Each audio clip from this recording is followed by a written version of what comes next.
What is going on, guys? Welcome back to another one. Last time we did the Isle of Man, and that was for power bikes, and someone actually said we should, if you think that is dangerous, then we should check out this. So I think this is kind of different because it's got like an extra space for, yeah, I think it's not like a bike. So yeah, it's got like three wheels, I guess. I'm not sure. This is sidecar racing, and it's absolutely okay. So it's crazy. just two space for two people. 160 miles an hour on the residential streets of the Isle of Man. Sorry, how many? 160 miles an hour on the 160 residential miles streets of the Isle of Man. But what's incredible is that it takes two people to drive this thing. One on the controls and one manipulating the balance of the bike. And controlling this thing at that sort of speed with walls, curbs and blind crests must be terrifying, but not as much as being the passenger whilst doing that. So today, let me explain the engineering and the insane driving skill behind sidecar. Okay, now this is more difficult. Yeah, of course. Because I'll prefer to control it alone. I know my life depends on only myself. There might be a problem between you. Yeah, for example, the guy that fell off has caused a big problem for the other one. So, oh man, nah. Also, the position of the second man is really dangerous. Yeah, it's dangerous too. This is a Formula 2 sidecar, around 130 horsepower, 350 kilograms, including the riders, and a top speed of well over 160 miles per hour. Wait, they run it's not standard safe at all 600cc for that man. four-stroke bike engines and racing slicks. The There's speed no they belt travel or at is something. honestly astonishing. Now, sidecar racing is huge, with many different classes and events, from circuits like Brands Hatch and Alton Park to the scariest of them all, the Isle of Man Snaefell Mountain Course. The Isle of Man, statistically the most dangerous races in the world, and by quite some margin. The number of horrific crashes is endless, but despite this, hundreds of racers across bikes, superbikes and sidecars rock up every year Bikes, to take it on. bikes And whilst I do moan about organisers making tracks too sterile at the moment with massive runoffs, the risks at the TT are far higher than I personally would take. One misjudgment or one mechanical failure could send you off a hill or into a brick wall. The track weaves through tight island roads for 38 miles, with tight sections and more open, weaving sections where riders are flat out for minutes at a time. These sidecars manage an average of 120 miles per hour around these 200 turns. And to put this into perspective, the top class of superbikes, which are far, far lighter, manage this with a 130 miles per hour average. The TT is a time trial event that is held over a fortnight. 1 week of practice, and you're going to need every minute of that, and a week of races. Just 1 week of practice. 10 seconds apart. So whilst you are racing the clock, if you're quick, you have to put in some ballsy overtakes too. If you want to see loads of quality footage on this, check out the Freewheeling channel linked below. And thank you to them for supplying a lot of the footage for this video. And this track would be terrifying in a car, with 4 wheels and a roll cage, one driver, and the ability to take left and right-handed corners at the same sort of speed. But sidecars have none of these things. But before we get into it, some lingo. The sidecar itself is called an outfit. The person on the right is called the driver, and the madman who's hanging off the side is called a passenger. Anyway, from an engineering perspective, what makes these sidecars unusual is that they aren't symmetrical. They have 2 wheels in line and then one on the side. So when I'm driving on track, whether it's in Caterhams or Formula 1 cars, you get a feel for the car's cornering ability and then apply this to both left-handers and right-handers. However, these sidecars actually take right-handers far quicker than left-handers. And this is down to, in right-handers, the outfit leaning on that sidecar wheel, where in left-handers, the whole thing wants to tip over. Years ago, these outfits used to look more like a bike and sidecar. However, now they are bespoke racing units, with advanced aero and much improved performance. They are powered by a single rear wheel,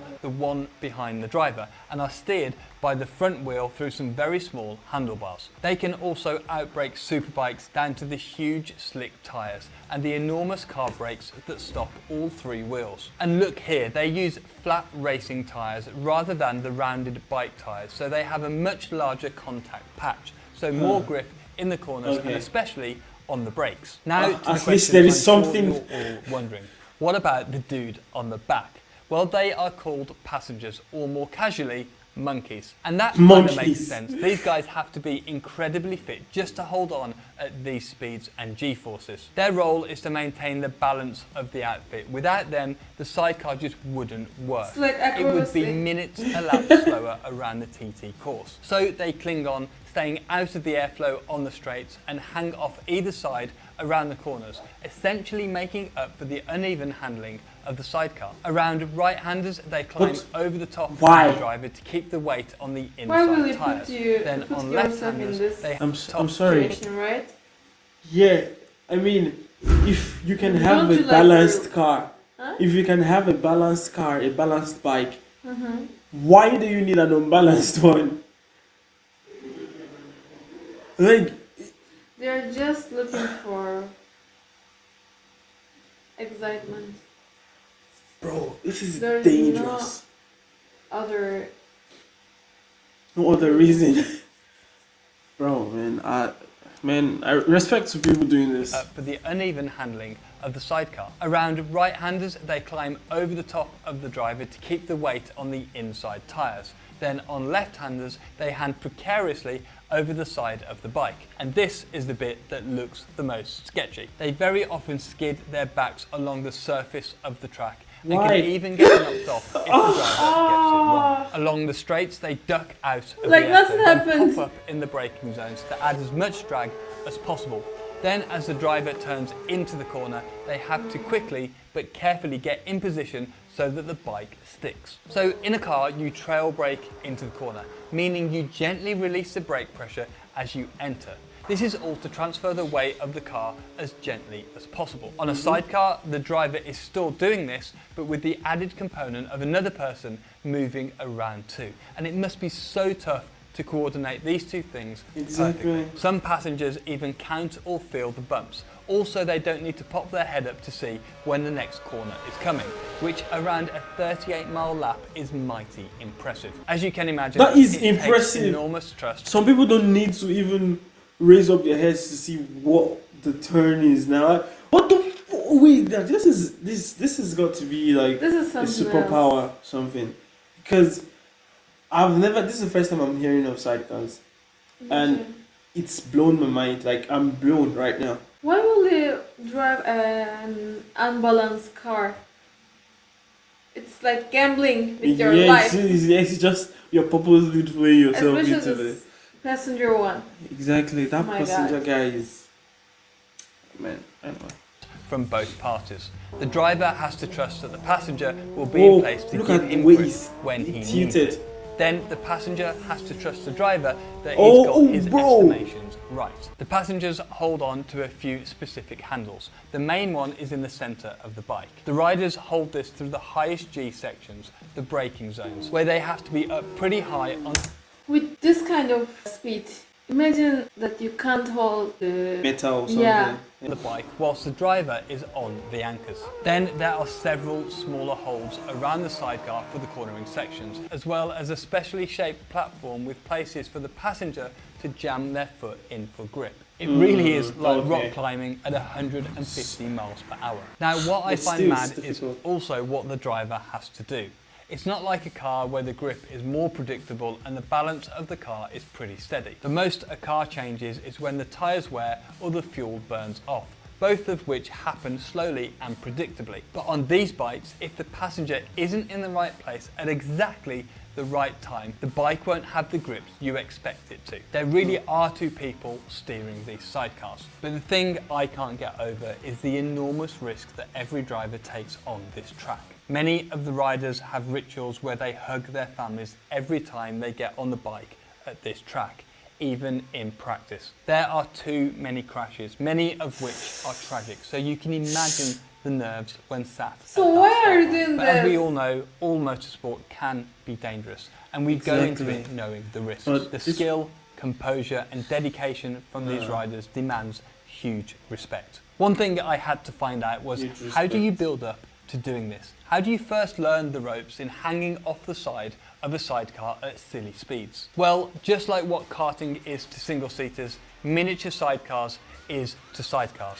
These are awesome. They are called mini F1 sidecars and they race on kart circuits. The racing is brilliant with some awesome battles and some massive sends. You can really see how the passengers move the way around, getting on the inside of each corner, hanging way off the side of the outfit. You should watch this video where we explain another mad class of motorsport. Thanks very much for watching and thank you all for 700,000 subscribers. Myself and the whole team here at Driver 61 appreciate all of you watching our content.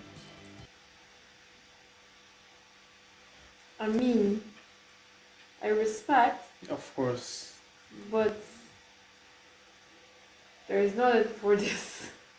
'Cause, I don't know. Bruh. Like people Even me.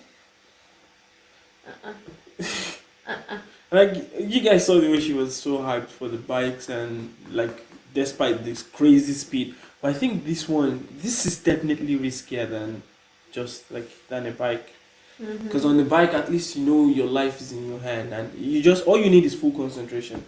But on this, you also have to consider the fact that your passenger might also be, you know, it's crazy. Anyway, Wow.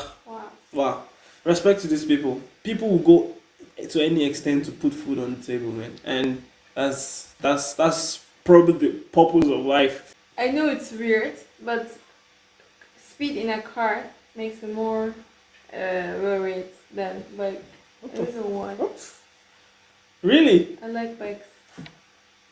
Oh, wow, okay, that's if there's anyone that can explain the psychology behind that, we'll gladly receive it. But yeah, thanks for watching. Yeah, this is insane world of side. If there's anything you guys think will blow our minds like this, let us know in the comment section. Until we see you next time.